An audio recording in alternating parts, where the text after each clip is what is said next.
संत कवि रैदास।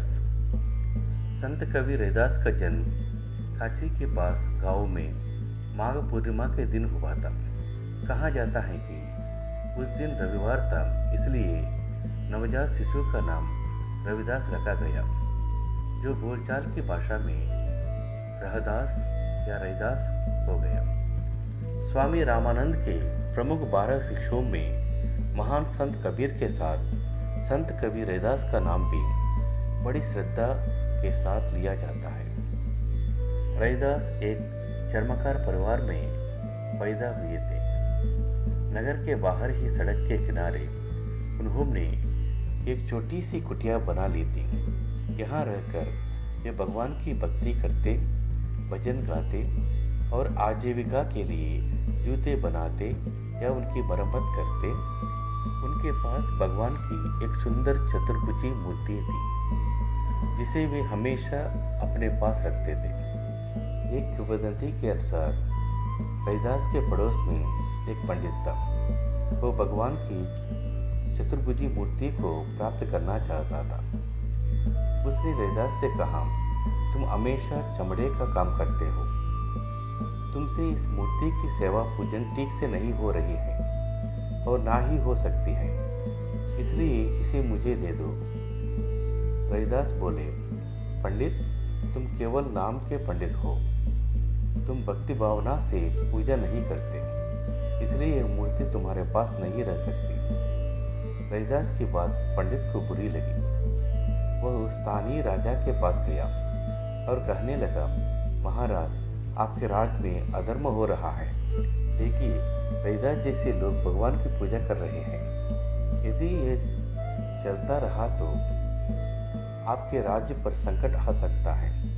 पंडित की बात सुनकर राजा ने रैदास को मूर्ति के साथ दरबार में बुलाया और कहा, रैदास, तुम यह मूर्ति इस पंडित को क्यों नहीं दे देते?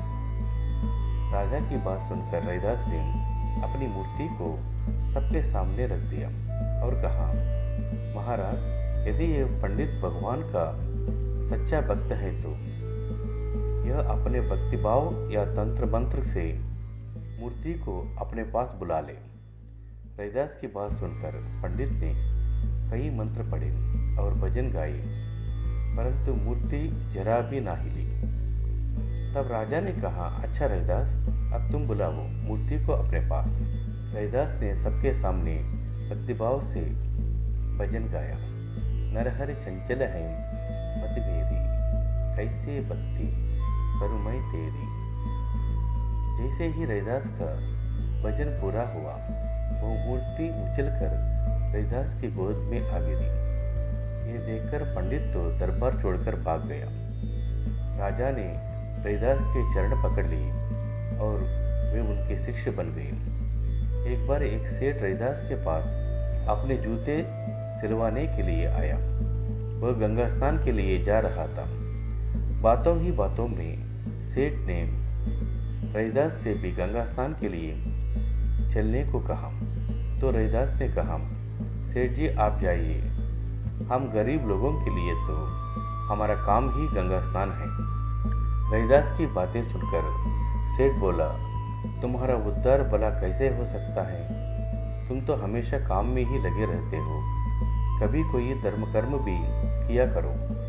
रैदास ने अपनी जेब से एक सुपारी निकाली और कहा, सेठ जी, आप तो गंगा स्नान के लिए जा ही रहे हैं, कृपया आप मेरी ये सुपारी भी ले जाएं और गंगा मैया को भेंट कर दें। परंतु याद रखिए, अगर गंगा मैया हाथ फैलाकर मेरी सुपारी ले तभी भेंट कीजिए, नहीं तो मेरी सुपारी लौटा लाइए।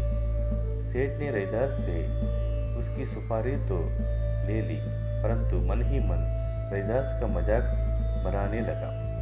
दूसरे दिन सेठ ने गंगा स्नान के लिए प्रस्थान किया। गंगा जी की पूजा के लिए उसे रैदास की सुपारी की याद आई। उसने गंगा मैया से कहा, हे गंगा मैया, आप हाथ फैलाइए तो मैं आपको रैदास की सुपारी भेंट करूं। तभी एक चमत्कार हुआ। गंगा मैया ने हाथ फैलाकर रैदास की सुपारी स्वीकार की और उसके बदले में एक स्वर्ण कंकण दिया और कहा, यह मेरे प्रिय भक्त रैदास को दे देना। यह सब देख सुनकर सेठ आश्चर्यचकित हो गया। वो जब लौट रहा था तब उसने सोचा कि इस स्वर्ण कंकण का रैदास क्या करेगा। यदि मैं इसे राजा को भेंट करूं तो बहुत सा धन पुरस्कार स्वरूप मिल सकता है। इसलिए वो सीधा राजभवन गया, राजा को स्वर्ण कंकण भेंट कर पुरस्कार प्राप्त किया और घर लौट आया। राजा ने वो कंकण अपनी रानी को दिया। रानी ने कहा, कंकण तो अद्वितीय है, परंतु इसका जोड़ा होना चाहिए। राजा ने सेठ को बुलाया और कहा, ये कंकण तो पहना नहीं जा सकता, इसलिए ऐसे ही एक कंकण और लेकर आइए। राजा की बात सुनकर सेठ के तो होश उड़ गए। वो वहाँ से सीधा रैदास के पास आया और सारी कहानी सुनाकर कहने लगा, भैया अब तुम ही मेरी जान बचा सकते हो। तुम मेरे साथ गंगा घाट पर चलो और गंगा मैया से वैसे ही दूसरा कंकण मांग कर लाओ। सेठ की बातें सुनकर रैदास हंसे और फिर बोले, देखो सेठ, कहीं भी जाने की आवश्यकता नहीं है। यदि मन शुद्ध है और भक्तिभाव सच्चा है तो मेरी इस कटौती में भी गंगा मैया प्रकट हो सकती है। वे गंगा मैया की स्तुति करने लगे। कुछ ही क्षणों में रैदास की कटौती में गंगा मैया प्रकट हो गई। उन्होंने एक और स्वर्ण कंकण रैदास को दिया और अदृश्य हो गई। ये देखकर सेठ ने रैदास के चरण पकड़ लिया और कहा, रैदास मुझे क्षमा करना, मैं तो आपको केवल एक चर्मकार ही मानता था, परंतु आप तो संत हैं, सच्चे भक्त हैं। आप मुझ पर कृपा कीजिए और मेरा मार्गदर्शन कीजिए। रैदास की भक्ति से ही एक कहावत प्रचलित है, मन चंगा तो कटौती में गंगा। इसका अर्थ है परमात्मा सर्वव्यापी है। यदि मन शुद्ध है तो उसके दर्शन कहीं भी हो सकते हैं।